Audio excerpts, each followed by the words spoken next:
at everything that your eye can. It just can't see it. And that's important for you to realize, but there's a no demand, right? There's no demand in here. Let's blow this up so you can see this better, because it looks like Tom wants to talk about this too.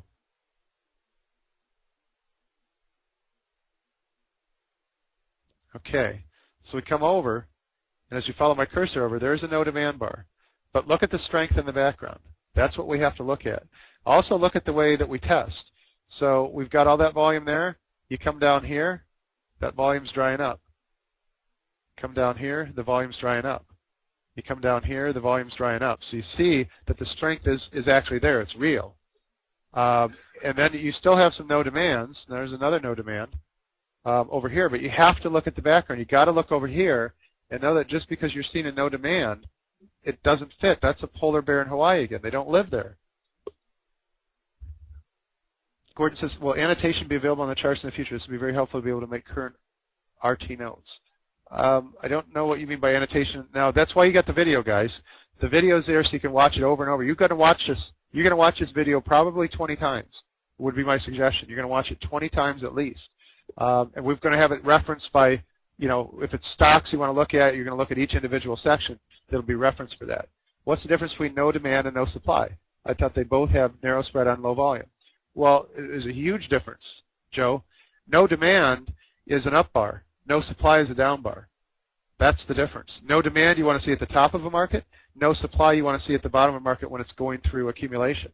When you see a no supply like you did over here, right here, that doesn't belong there because you got this weakness in the background. So, and when you got the strength in the background here, the no demands don't belong. It doesn't mean, see, now they still knock the market down one bar. They still knock the market down. It still knocks the market down. But you can't think that the market's going to turn from that. You can't let that scare you out. If you had a long trade, you see a no demand, you go, oh no, I better get out. Well, that's wrong. That's not correct. I want to bring Tom in to actually talk more about this point too. Yeah, I'm fine. Thanks. Thanks, Todd.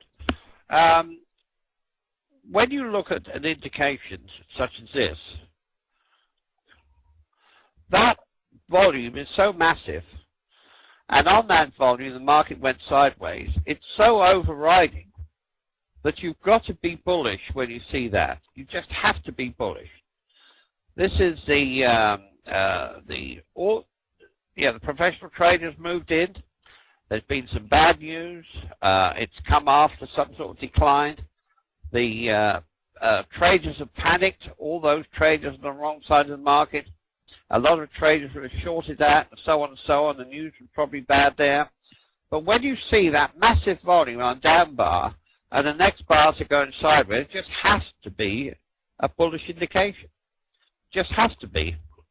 Now, as Todd said, the problem is when you get these red arrows that don't look all that good, it simply means is that those poor red arrows don't know that that's in the background, because apparently the program has told me that if you try to go back and pick all that information up, the whole program would slow up to such an extent you'd have problems.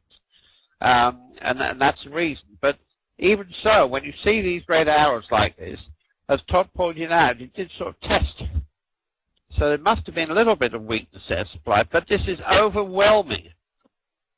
Absolutely overwhelming. I mean, if you miss that, you're going to be blind. That's all I can say. And there you're looking for opportunities to go long on this. Any down bar where the volume's less than the previous two, any test, any down bars on narrow spreads, close in the middle, that's you're okay to go long. Only because you've got this in the background. You cannot possibly miss that, I wouldn't have thought. I mean, it's just impossible to miss that. So it doesn't matter what's going on here. The background's important. But it's essential you keep that in mind. And remember, the market works on supply and demand, nothing else.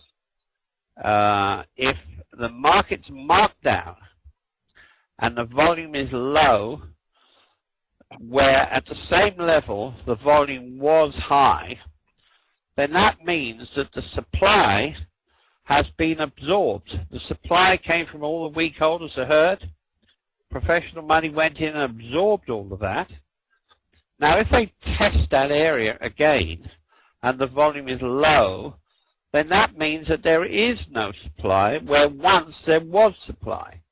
Now, because the market works on supply and demand, that means it's got to go up. I'm afraid it's as simple as that. And you get these variations slightly. You'll see them coming and going, but once you get used to reading these bars, I mean, you can read, you get these musicians, they pick up a sheet music and they can read it. This is very similar. This is a language. This is telling your story.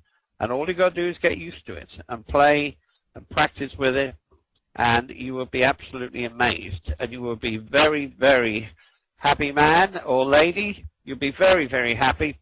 And all this information will stay with you for the rest of your life. And believe me, it's so exciting when you can read these markets.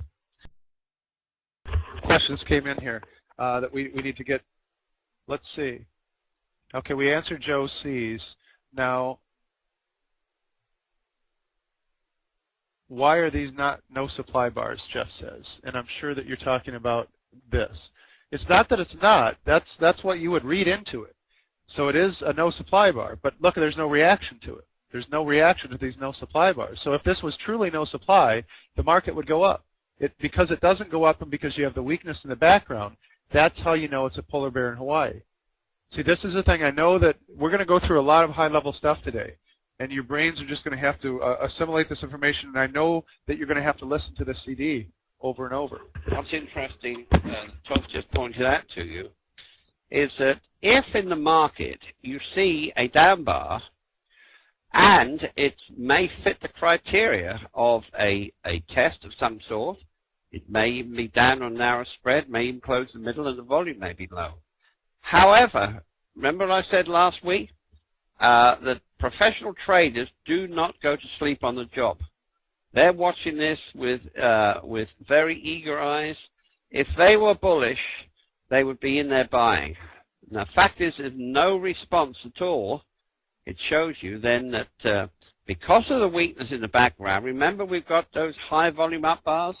They're fully aware of all that. Absolutely fully aware of that, and that's why they're not interested. And therefore, the market must be weak. If there's what appears to be a test, and the market doesn't respond, or the professional money doesn't, then obviously it must be the other way. Try to remember all these things. You will, in time, see all this. Some people see it very quickly. Some people take a little bit longer. But once you get your head twisted around this, you will feel very satisfied. You will no longer be confused.